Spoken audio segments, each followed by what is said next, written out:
when you look at some core values, and I think all advisors listening to this, what are your core values, and are you living those core values? And my number one core value is integrity.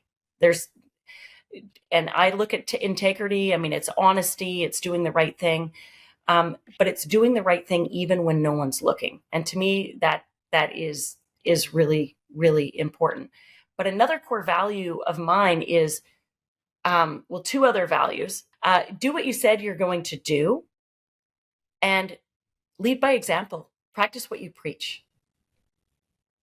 And so that ties into what you're saying it's lead by example. And that shines through when you're working. So as a manager, when I'm, working with colleagues across the organization, as part of the executive team, I can relate to the advisors, but now as an advisor, I can relate to clients. Well, and again, the credibility, I mean, it's admirable to have a strong work ethic. It's also admirable to be congruent. I mean, to find that sweet spot in life between income and impact. Yes. That's powerful. And then I'm curious,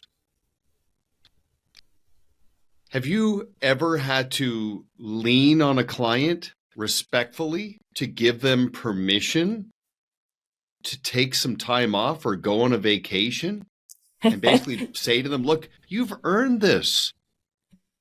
Like, you mean go. Me telling the client to go? Yeah. Yeah. Oh, yeah. Me telling the client all the time. And, we're all human. And I think common fears come up, whether it's the advisor or the client, like what's getting in your way of taking more time off? That's the question you need to ask yourself. As an advisor asking a client, it's not enough to just tell them to do it. They have to want to do it. Mm-hmm. So something's getting in their way. What is it? Mm-hmm. Probe. Ask the question. Come right out. What is getting in your way? You'll be amazed at what you hear. And you don't have to solve their problem for them. It's like be a counselor. They'll solve their own problem. They'll come up with their own answer by you asking the question and getting them to think about it. So for some, it's, taking time off. They're worried about what other people will think. Yeah. They'll be judged. Oh, you don't work hard enough. You're not committed. You're not giving it 100%. Your interests lie elsewhere. That's all nonsense, of course. But it's that self-talk, and maybe that's getting in their way.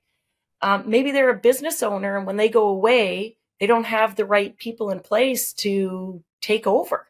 That applies to advisors too. Mm-hmm. Can your business operate when you're away from it? If it can't, you probably need to look at your team. You probably need to look in the mirror.